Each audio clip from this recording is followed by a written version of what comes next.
দেখতে পাচ্ছেন কেমন কি বন্ধুরা, এগুলো এগুলো হচ্ছে সমুদ্র ক্যাংড়া। আজকে বাজার থেকে কিনে নিয়ে এসেছি এই 4 পিস। দেখতেই পাচ্ছেন কত বড় বড় সাইজের। তবে চলুন আজকে এই সমুদ্র ক্যাংড়ার কষা কষা তেল ঝাল করব।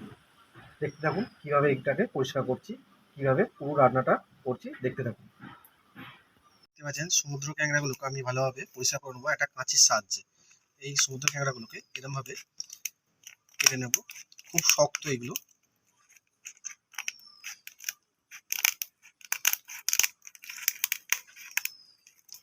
এগুলো এই যে ধারে ধারে যেগুলো ছিল দেখতে পাচ্ছেন, এগুলো বাদ দিয়ে দিয়েছি। এগুলো কাঁটার মতো দাঁত দাঁত হয়ে আছে, এগুলোকে কেটে আমি বাদ দিয়ে দিলাম। এটাকে ভালোভাবে আমি পরিষ্কার করে নেব।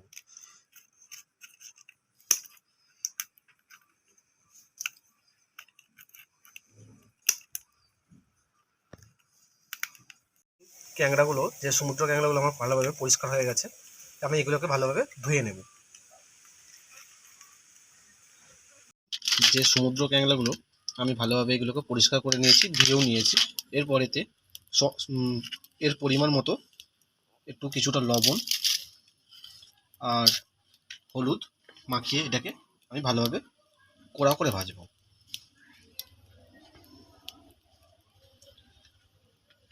লবণ আর হলুদ দিয়ে দিয়েছি, ভালোভাবে একটু ভাজবেন। দেখুন আগে থেকে আমি কোড়ার মধ্যে তেলটা গরম করতে দিয়ে দিয়েছি। এরপর একটা একটা করে আমি সমুদ্র ক্যাংড়াগুলোকে ভেজে নেব।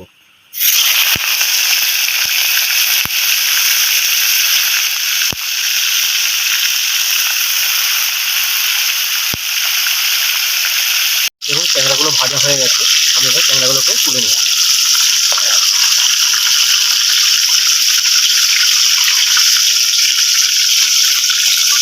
ওই তেলের মধ্যে আরো যে 2 পিস ক্যাংড়া ছিল সেটাকেও আমি ভেজে নেব।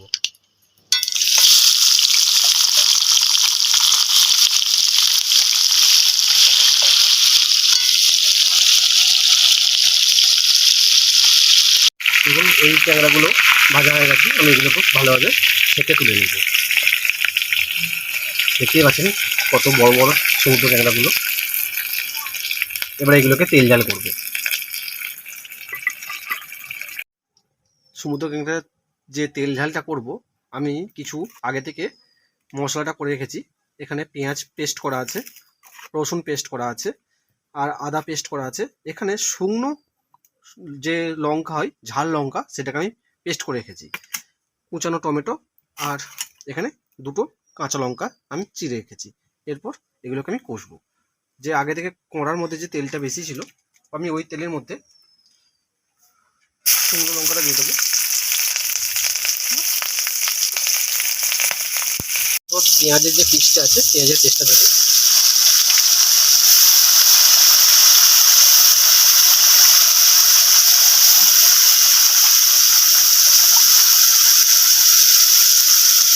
রসুনের পেস্ট দেবো 1 চামচ।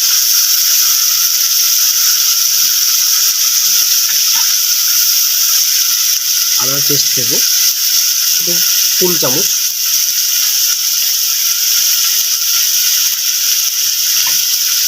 ভালোভাবে মশলাটাকে আমি ভালোভাবে ভাজবো।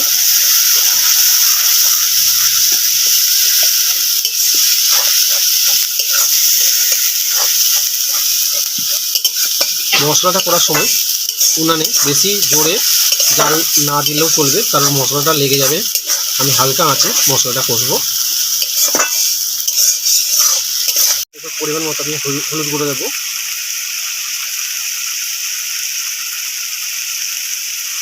পরিমাণ মতো, যেহেতু লঙ্কা গুঁড়ো দেবো, যেহেতু আমার বাটা লঙ্কা আছে, মানে শুকনো লঙ্কাকে বেটে রেখেছি, সেহেতু আমি এখানে অল্প গুঁড়ো লঙ্কা দেবো। আর এখানে যে পেস্ট করে রেখেছিলাম শুকনো লঙ্কাটা, সেটা দিয়ে দেবো।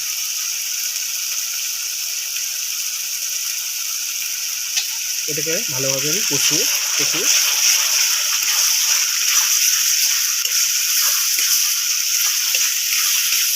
মশলাটা থেকে ভালোভাবে তেল ছেড়ে গেছে। এরপর এখানে 1 চিমটির মতো আমি কালো জিরে এতে দিয়ে দেবো। এটাকে ভালোভাবে একটু নাড়াচাড়া করে নেবো। তারপর যে সমুদ্র ক্যাংড়াটা আমি ভেজে রেখেছিলাম, সেই ক্যাংড়াটা আর একটা সিক্রেট জিনিস আছে,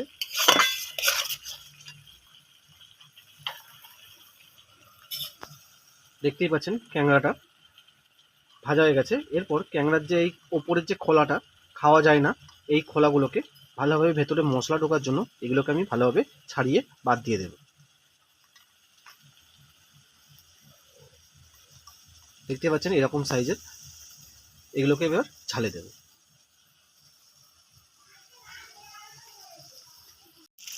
দেখুন সমুদ্র ক্যাংড়া ঝালটা হয়ে গেছে, কেমন হয়েছে আপনারা দেখে বলুন। দেখতেই পাচ্ছেন এখন পুরো তেল ঝাল বলেছিলাম, তেল ঝালে করেছি। দেখতেই পাচ্ছেন, কমেন্টে জানাবেন কেমন হয়েছে, কালারটা কত সুন্দর এসেছে।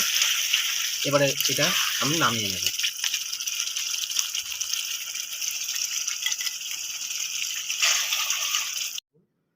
সমুদ্র ক্যাংড়ার তেল ঝাল আমার তৈরি হয়ে গেছে।